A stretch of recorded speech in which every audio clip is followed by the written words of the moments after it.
सूरज जान रहेगा, बाबा तेरा नाम रहेगा, सूरज जान रहेगा। बाबा तेरा नाम रहेगा। आज का दिन इस देश के इतिहास के लिए बड़ा ही महत्वपूर्ण दिन है। आज बाबा साहब भीमराव अंबेडकर जी का परिनिर्वाण दिवस के उपलक्ष्य में जिला कांग्रेस कमेटी की तरफ से हम सब लोग यहाँ एकत्रित हुए। बाबा साहब ने 3 मूल सिद्धांत के ऊपर इस देश, इस राष्ट्र के दबे कुचले लोगों के नव निर्माण के लिए और इस देश को चलाने के लिए एक संविधान दिया। बाबा साहब ने कहा, शिक्षित हो, संघर्ष करो और आगे बढ़ो, संगठित होकर के इस देश को आगे बढ़ाओ और बढ़ो।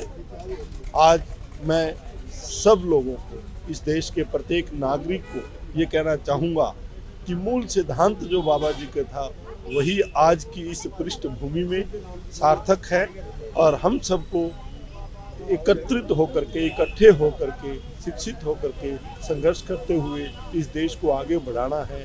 आज जरूरत है हम सबको मिल करके काम करने की। उन्होंने संविधान का निर्माण किया।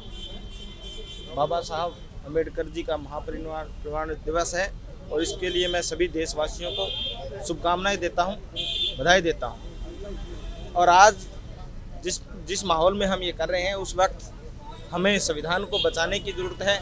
आज कुछ ऐसी ताकतें सत्ता पे बैठी है जो संविधान को मानना नहीं चाहती, जो संविधान के अनुसार नहीं चलना चाहती। आज के दिन सिर्फ हम यही संदेश देना चाहते हैं कि उस संविधान को जिसने इस देश का निर्माण किया, इस देश को आगे बढ़ाया, उस देश की परिपाटी को तैयार किया, उस देश की संस्कृति और जो सभ्यता है उसको लेके चला, वह उस संविधान को बचाने और उस पे काम करने की जरूरत है। तो मैं तमाम पूरे देशवासियों को एक बार पुनः शुभकामनाएं देता हुआ संविधान की विचारधारा में विश्वास कर संविधान पर चलने की जो है प्रेरणा है उस पर काम करने के लिए मैं कहता हूं और एक बार पुनः मैं बधाई देता हूं। आज बाबा भीमराव जी अम्बेडकर जी का महापरिनिर्वाण दिवस है और बाबा जी ने एक संदेश दिया था।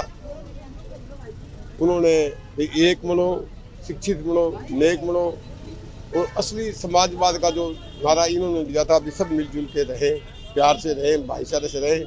और उन्होंने गरीब आदमी के लिए उत्थान की बात की, खासकर महिलाओं के उत्थान की बात की, उनको शिक्षा पढ़ाई करने की बात कही। गरीब आदमियों के बाबा जी ने जो भी संविधान बनाए उनमें सब बातें, सबका ध्यान रखा। और बाबा जी का आज ये हम महापरिनिर्वाण दिवस मना रहे हैं बड़ी धूमधाम से कांग्रेस पार्टी की तरफ से। तो हम ये आज इस बात की प्रतिज्ञा भी करते हैं कि जो बाबा डॉक्टर भीमराव अम्बेडकर जी ने जो हमें रास्ता दिखाया है, आज सब मिलकर उनके बताए रास्ते पर चलें ताकि हमारे देश में भाईचारा बने, एक बने और सब मिलजुल के रहें, शांति का पाठ पढ़ें, भाईचारा मिल के रहें। यही बाबा जी का संदेश है। हम सब मिलकर उनके बताए रास्ते पर चलें, कांग्रेस पार्टी उनके बताए रास्ते पर चले।